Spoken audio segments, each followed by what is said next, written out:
It's back to school in Europe with plenty to fret about, both near and far. Now, Europe's got a new worry: France. After last year's shock dissolution of Parliament that begat a hung Parliament, the clock ticking for a Prime Minister who's now got 6 days to convince resolute opposition parties that he was right to preempt a raucous showdown over a painful austerity budget and call a vote of confidence scheduled for next Monday. Like with Emmanuel Macron a year ago, François Bayrou was under no obligation to put his neck on the line, but he did. And if all goes to script next Monday, the centrist Bayrou, a mainstay of French politics for decades, will have to pack and make way for Macron's fifth prime minister since his re-election in 2022. Why this seemingly self-inflicted crisis? What are the president's options? The far left and far right want the term-limited Macron to resign. Is it about the man or the system? Next week's vote, only the start of it. Trade unions have latched on to a yellow vest-style day of action called for September the 10th. Where will that lead? Maybe nowhere, but it's anyone's guess in a nation where stereotypes would have citizens preferring revolution to reform. France fared better than most during COVID, but never did shut the tap on stimulus spending. Rising borrowing costs mean that whatever politicians decide next, it is now, for the markets, time to pay the piper. Today in the France 24 debate, should Europe worry about France? And with us, French member of Parliament, Claire Lejeune from LFI, the left-wing France Unbound Party. Nice to be here. Thanks for being with us. Thanks as well to Denis Barranger, professor of public law at the University Panthéon-Assas. Good to see you. Hello, thank you. And you're working on a book on? On the dissolution, on the first dissolution of 2024. Of 2024. The first one. With us as well, Damien Lecomte, a political science researcher at Paris Panthéon Sorbonne University. Thank you for joining us. Thank you for inviting me. And columnist and strategist Philippe Moreau-Chevrolet, senior advisor at communications agency NoCom. How are you? Hi. Good. Okay. Reminder, by the way, you can always listen. That's right, listen to the France 24 debate wherever podcasts are streamed. Overheard on French radio this morning, is this a Liz Truss moment? Her 45-day tenure as UK Prime Minister, precipitated by an unexpected massive tax cut that she announced, sent the British pound tumbling, and she was soon out. It's an expression here too, what with French borrowing costs hitting a 14-year high. Analysts insist it's not about France's massive public deficit, but it's about the political instability, the rising debt.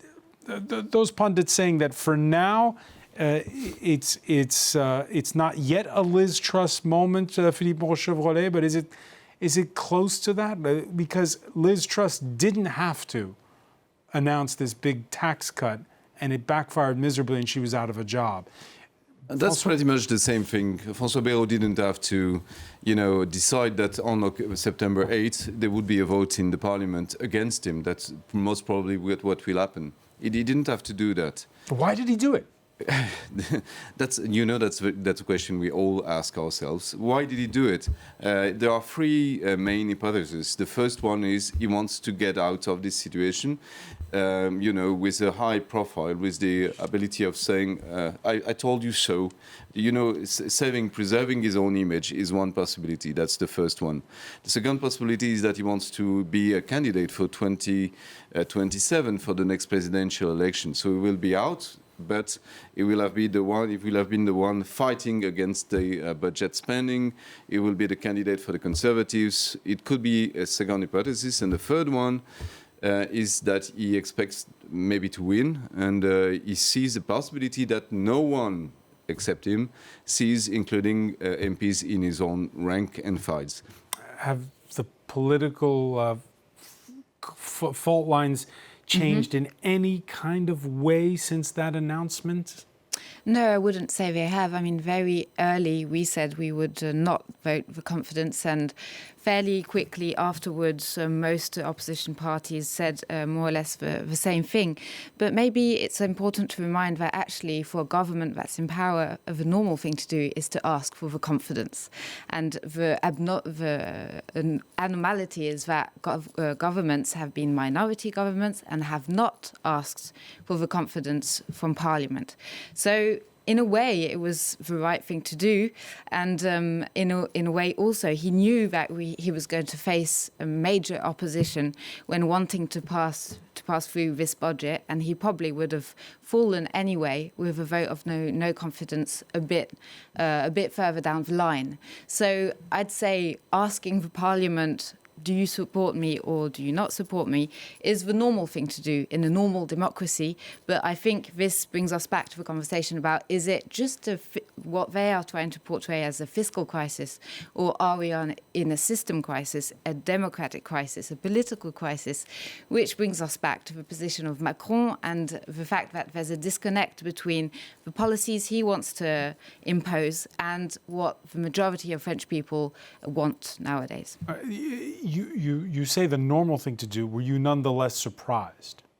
I don't think anyone expected it from him.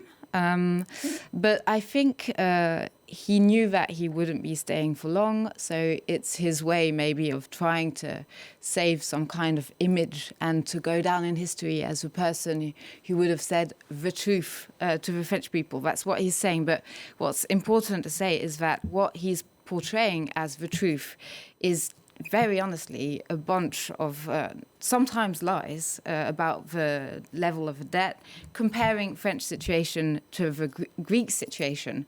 There's no comparison possible between the Greek and the French situation, using exaggerations that have no legitimacy, trying to feed into fears and to get people on board by kind of saying, right, the IMF is going to come down tomorrow and France is going to be in chaos. That's not reality, and it's not very honest to portray it in this way, because it cuts the possibility of an honest democratic debate, and I think French people are expecting that from us more than anything else. All right, the France part of the Eurozone, they have a 3% of the debt should not be more than 3% of the size of GDP. In France, it's double that.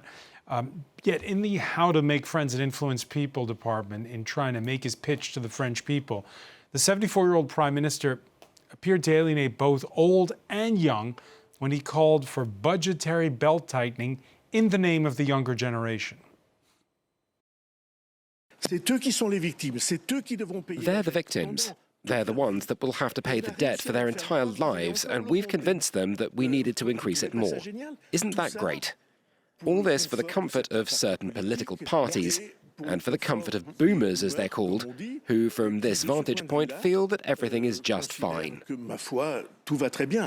There's been a lot of chatter about les boomers, Damien Lecomte, as the French call them, since that vote. By the way, I'm officially under the limit by 1 year, so I'm not a boomer, just so you know. Damien Lecomte is here. Sorry, excuse me. I said Damien Lecomte. I meant Denis Barranger. What did you make of that statement? And again, what does that tell you about François Bayrou in this moment? Well, to come back to the discussion about Liz Truss, Truss was confident she would stay on. Really, she was toppled by the market backlash because of her poor policy decisions. Bayrou is very different. He's been a prime minister in name only. He hasn't really governed. He hasn't had a coalition. His cabinet minister didn't even know he would ask for the confidence vote next week.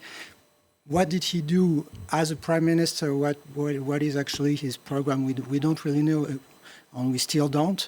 So I guess Philippe has laid out the reasons why, the scenarios why he has resigned. We don't know because we are not in his own brain, but probably he did that because of the budget horizon. And he wants to appear as the reasonable man, the adult in the room. It's not for me to tell, I'm not an economist, but it seems many people would think that his program to fight the deficit is quite imbalanced. We have like 100 million structural deficit. 83 million are caused by the policy of Macron, politique de l'offre. There was no obvious thing to do if you wanted a balanced budget. You would take money from business and take money from middle class. Because he both cut taxes then again, and at the same time I'm not an economist, I'm not doing party politics, but he's really hit the middle class household. How will it go for him politically? Time will tell. Denis Barger, you said he didn't build a coalition. Could he have? Could he have tried? Or is France, people say, oh no, we don't do coalitions The golden rule of a parliamentary government, like in the UK, is that you start by building a majority and then you become the obvious prime minister. Mr. Macron has done the reverse. He's done that in reverse gear. He wanted to choose someone from his own team, like Monsieur Le Cornu, that sort of people who had no majority at all. And then Bayrou told him, if you don't take me, I'm going to leave you, and then you'll be left in the wild without a majority at all. But Mr. Bayrou has never even tried to have a majority in parliament. So now he's leaving because he's never had a majority. And to be honest... Why didn't he try? That's a good question. I think most prime ministers see themselves now as would-be presidents. He's been a would-be president all the time, like Mr. Barnier, and they see themselves as predecessors, as their predecessors like Michel Debré, people from the Fifth Republic who are supported by a president. They didn't need a majority because the president had a majority. They behave like that, and in their brain, in their own mind, they behave as people from the early days, the happy days of the Fifth Republic. These days are gone forever. The Fifth Republic used to be robust, was very stable because there was fait majoritaire. The president had a majority in parliament, and the prime minister was only the guy working for a glorified chief of staff. No, absolutely, the glorified chief of staff. Those days are gone unburied, and Mr. Bayrou is facing that. Damien Lecomte, when you saw this, again, the original sin that what Denis' book is about is this dissolution of parliament after a poor showing in the European elections in May of last year. Could there have been coalition building? It was something that was promised, in fact. Yeah, I do think the original sin of this parliamentary term is the refusal of President Emmanuel Macron to acknowledge the victory of the Republican Front and the victory of a new Popular Front, the left-wing coalition that was the first political coalition inside the Republican Front. So you say a victory, but it was, if you tally up all of the left, from the reformists to the hardliners, you get more than a third, and that's not a majority. Yes, but it was. Yes, but the result of the snap election was a victory of the Republican Front against the far right, because between the two rounds, the left wings and the centrists were rallying against the candidate in each district against the far right candidate, and it is also true that the left-wing alliance was the first political force inside this Republican Front. So the most parliamentary logic solution was for the president to appoint a left-wing government that would have to reach compromises and to negotiate within parliament to reach compromises with the center, with the centrist coalition. So it is the original sin of this legislative term that Emmanuel Macron did not appoint Lucie Castet, the left-wing candidate for prime minister, and after that, Michel Barnier tried to lead a government that was dependent on the far right, which was kind of a betrayal of the Republican Front in the first place. And it is true. Dependent on the far right to what extent? Sorry? Dependent on the far right to what because extent? he did not try to reach compromises with the left wing, so it was so the only solution for him was to rely on the abstention of the far right. And so François Bayrou, which is interesting, is that François Bayrou has always prided himself as a centrist, as a unifier, someone who wants to work across the aisles, across the political divisions. But it is true that he has not shown a real willingness to reach compromises with the left wing. He did discuss with some parties of the left, and the Greens, the Communists, and the Socialists accepted to discuss with him. But in the end, only the Socialists decided that they had obtained enough concessions to not vote against him for the 2025 budget. But even them, they had really a hard time to obtain any major concessions, and François Bayrou did not respect most of them. So he had not shown a real ability to reach compromises inside the Republican Front. All right, one by one, the last 48 hours, politicians have been filing into the Prime Minister's office in the left bank of Paris to see the perhaps outgoing Prime Minister. The far right's Marine Le Pen, whose national rally has the most seats in Parliament, calling the visit a courtesy call, saying the real issue is not Bayrou, it's the man at the top. The truth is that Emmanuel Macron's brand of politics is toxic. It is applied by a certain number of ministers, whether they're from the right, the left, or the centre. For us, it matters little. It isn't personal. We don't hold grudges against anyone. We've noticed that none of the prime ministers have been brave enough to cut ties with Macronism. She talks about Macronism in that clip. The far right, like the far left, like your party, is calling for the president to resign. Although she seemed to be sort of tempering that. She didn't say that in that particular outing. Yes, so it seems to me that the Rassemblement National are calling more for a new dissolution. That's their primary goal. And indeed, Bayrou's government was actually leaning to their types of policies and also feeding into the racism that the National Front, Rassemblement National, actually harbours. So the opposition between Macronism and far-right policies is actually much more blurred than it was when Macronism first started.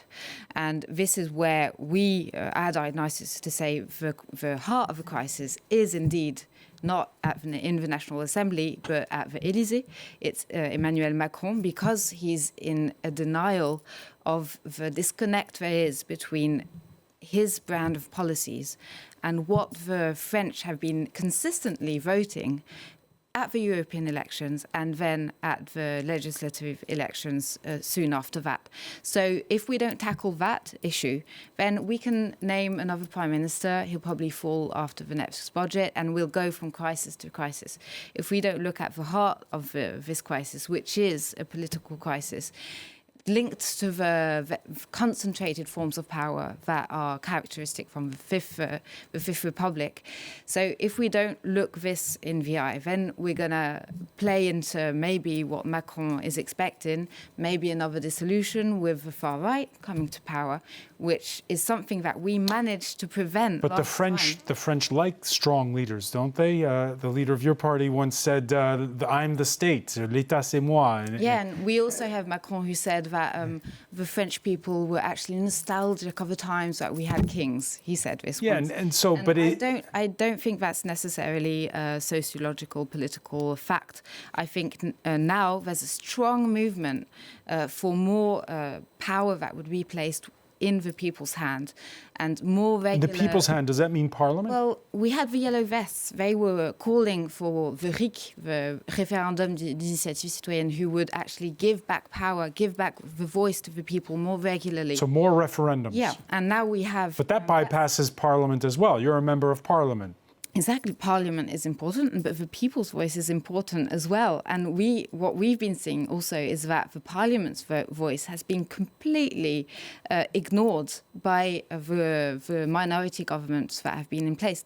Last year, we did our job as MPs. We were building a budget, voting the amendments, and then Barnier used Article 49.3 and just put everything in the bin and just put back what they wanted to do. Turn the budget battle into a vote of confidence. Yeah, so in this type of situation, yes, we've got to look at it and see that we've got a deep democratic crisis, and that the only way out of this, I think, is a regime change and going towards something like a Sixth Republic. With more executive power or less? Less executive power. You can't do much more than more executive power than what we've got currently, and especially not in the way that Macron is using the Constitution. To think that until recently, Germany seems more unstable politically than France.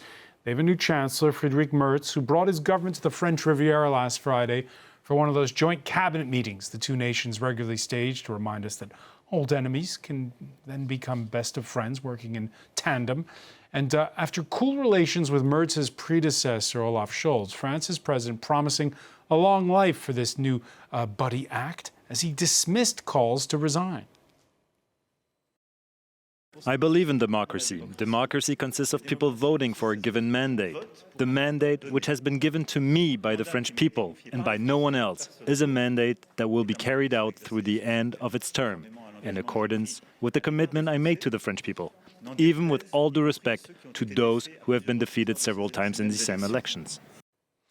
It's interesting, Philippe Rochevole, at a time when Donald Trump is stating, I'm the President of the United States, I can do whatever I want. Yes. What do you make of that statement? Here he's saying that this is democracy and that he was elected and he's allowed to finish out his mandate. Your thoughts on the statement that you saw there? The good thing is that what he puts forward is the frame, the institution, the rules. He's not putting himself ahead of the rules. As long as that lasts, we are in a better position and we are better suited than you Americans with Donald Trump. I'm sorry for you, François, but that's the truth for the months to come at least. We never know. And the very important thing that Marine Le Pen did point out in what she said is that we need to cut ties with Emmanuel Macron collectively if we want to build something else politically. The candidates that won't cut ties with Emmanuel Macron will be doomed. Why? Because there are two populist forces. One on the left, I won't insult you by saying which it is, but there is a populist force on the left, and there is the Rassemblement National, Reconquête, a huge, unbelievably strong far-right force on the right, which is also populist. And these two populist fronts are converging on some points, such as, they are pro-Russian, they are anti-vaccines. Lots of things are converging between these two fronts. And the moderates, if they want to sustain themselves, they have to give the people something new. They have to propose something new. And they have to cut ties with Emmanuel Macron. And it's very difficult for Édouard Philippe, who was Macron's prime minister, to cut ties. It's very difficult for Gabriel Attal, who was also Macron's prime minister, to cut ties. These are potential candidates for 2027. Potential candidates. And what François Bayrou, Macron is term limited. What François Bayrou is doing is making the situation even worse than was expected by saying to the people, this is the end of the times.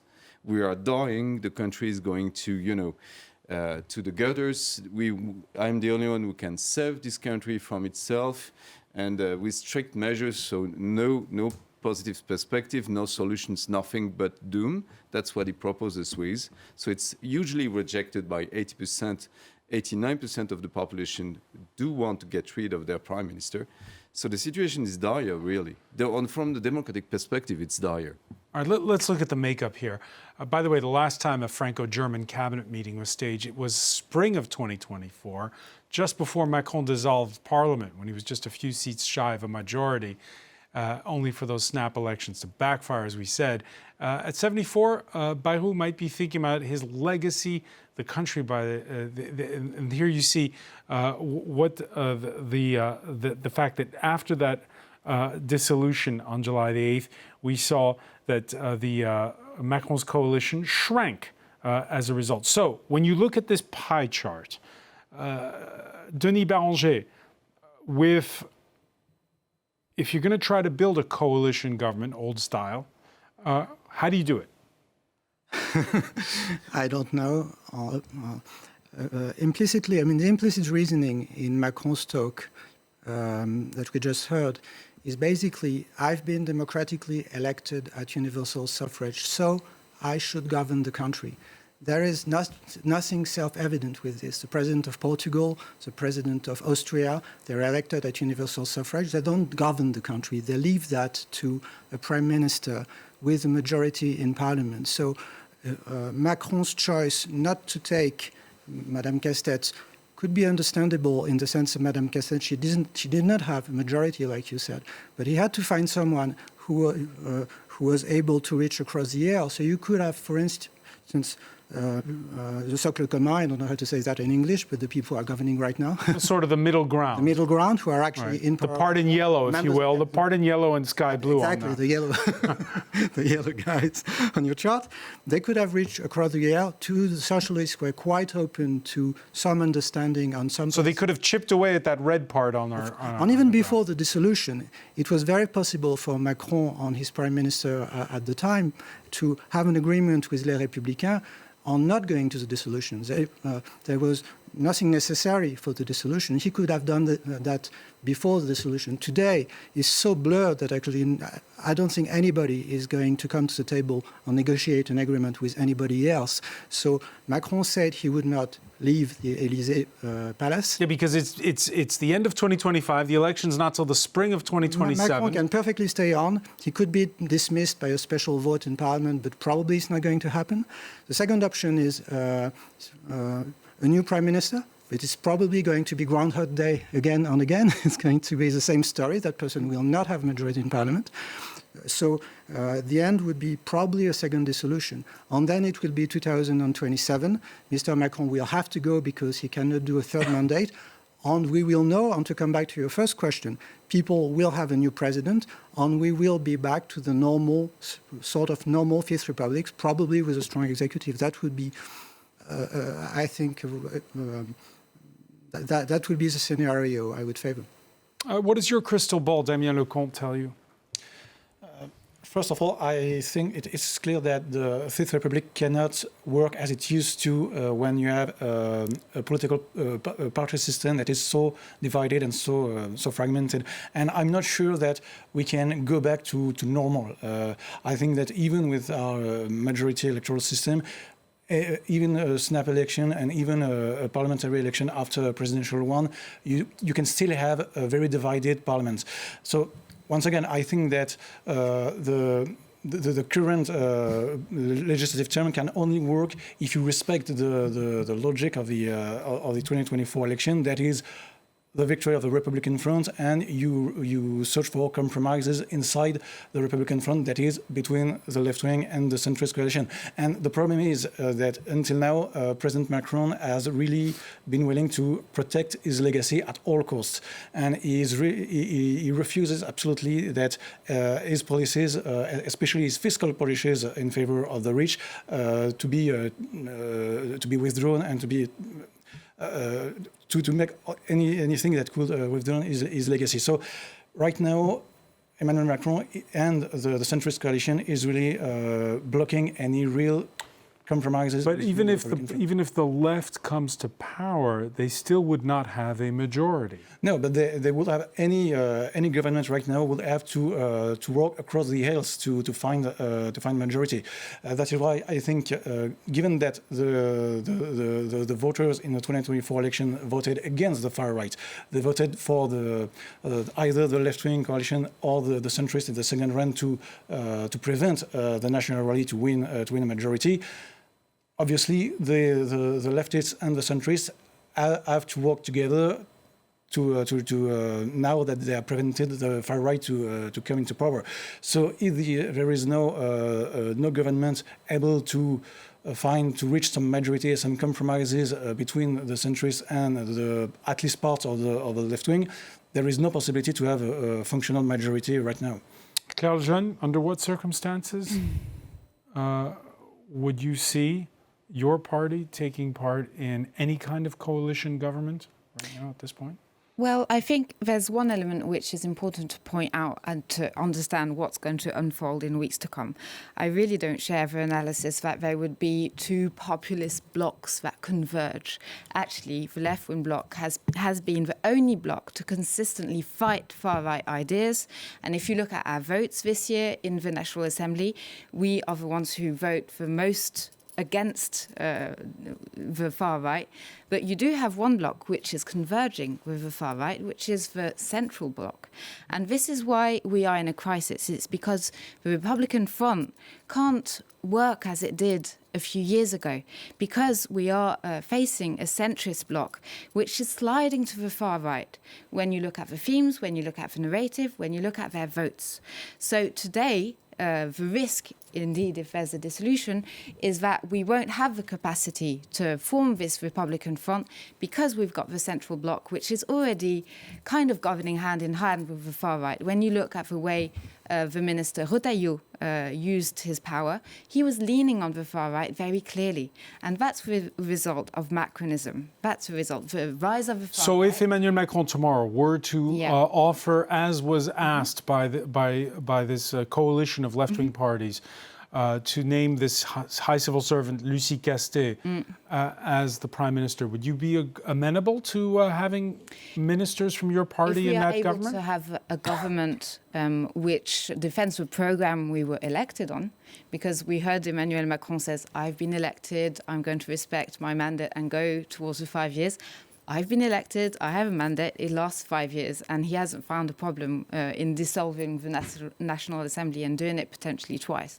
So if we're in conditions where we can apply our programme, then there's a debate in the National Assembly, and that's where democracy happens. But we're not going to water down our ambitions and our programme beforehand, and that's our strategic difference with the Socialist Party right now.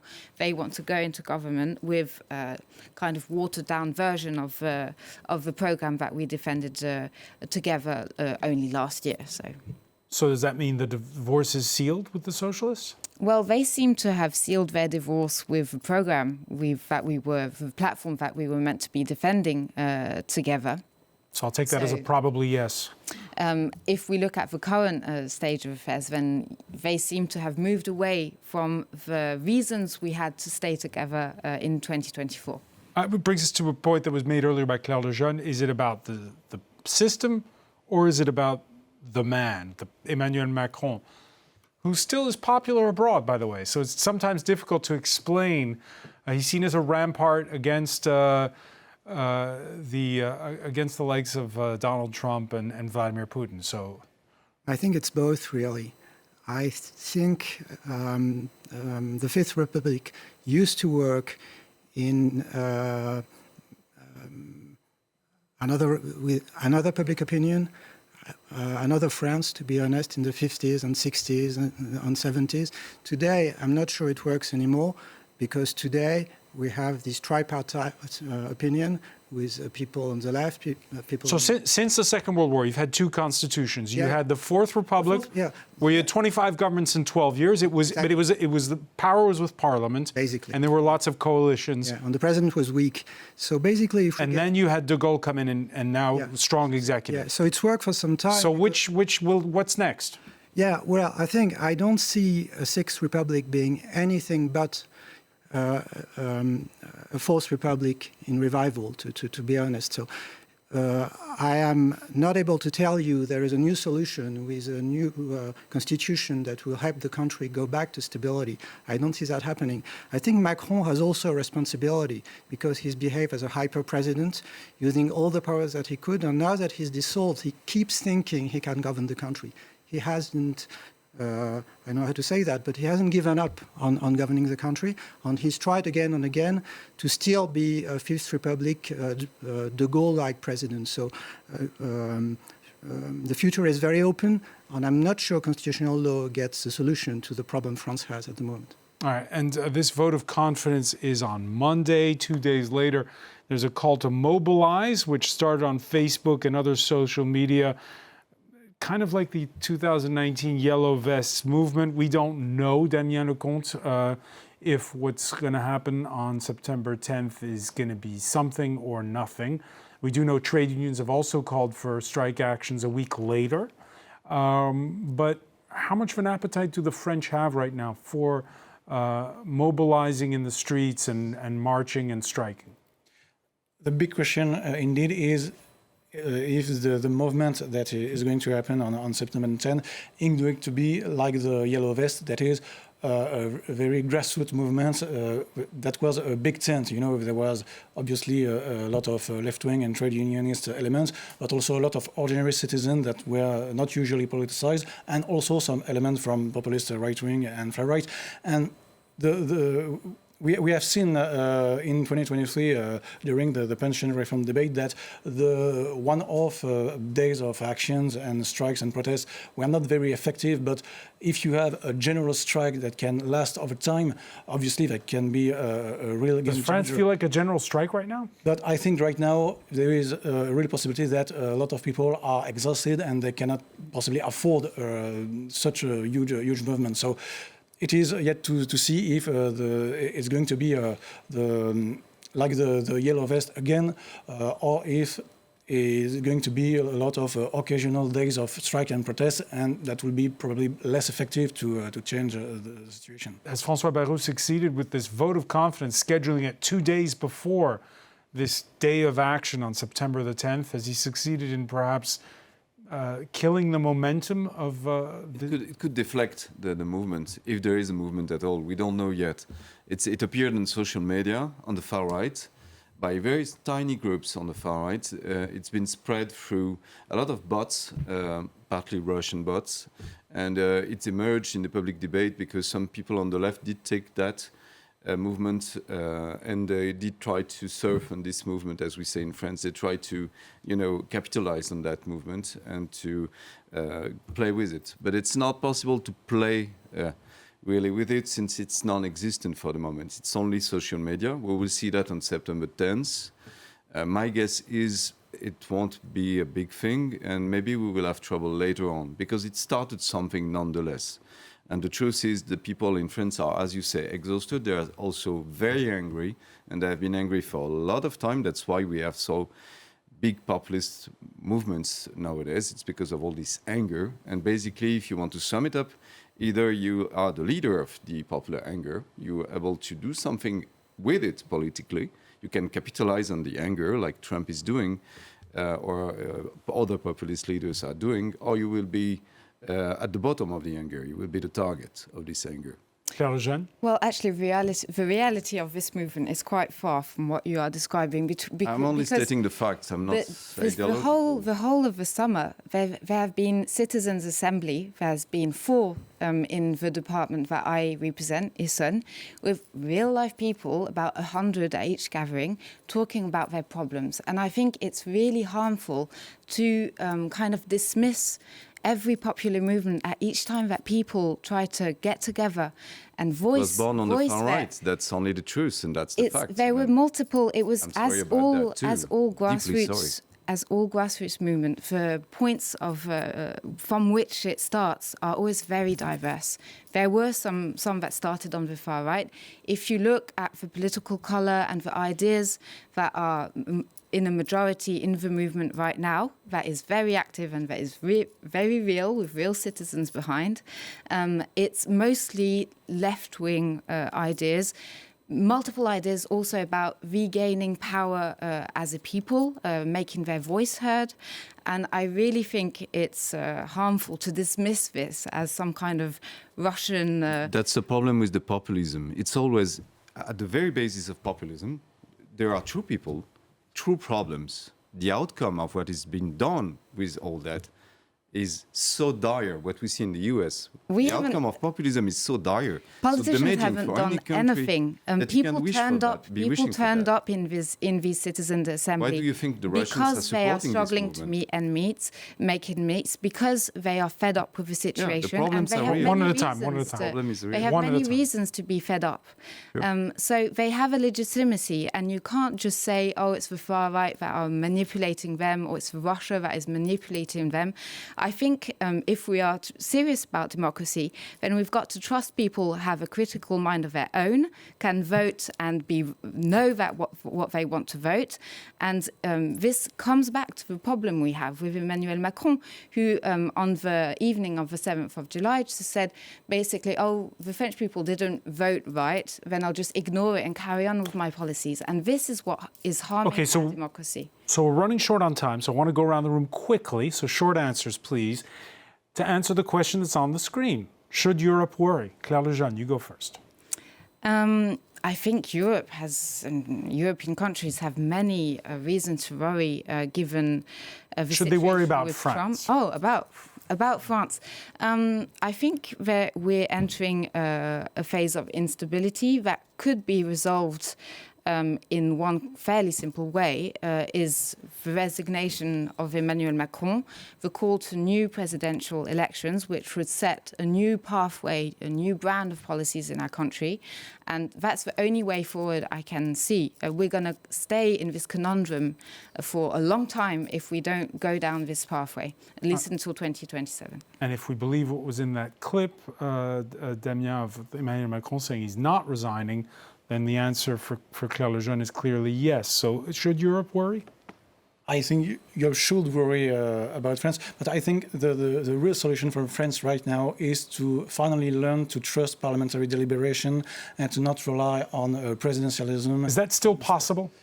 I think it is possible. I mean, before the Fifth Republic, French relied a lot on parliamentary deliberation. It was not always effective, but it was a parliamentary system. So political culture can change, and I think France really needs to learn to be a real parliamentary system again. Before I ask you the question, Denis Barranger, the outset of the conversation, Philippe Moreau-Chevrolet gave us one of the possible reasons why François Bayrou decided to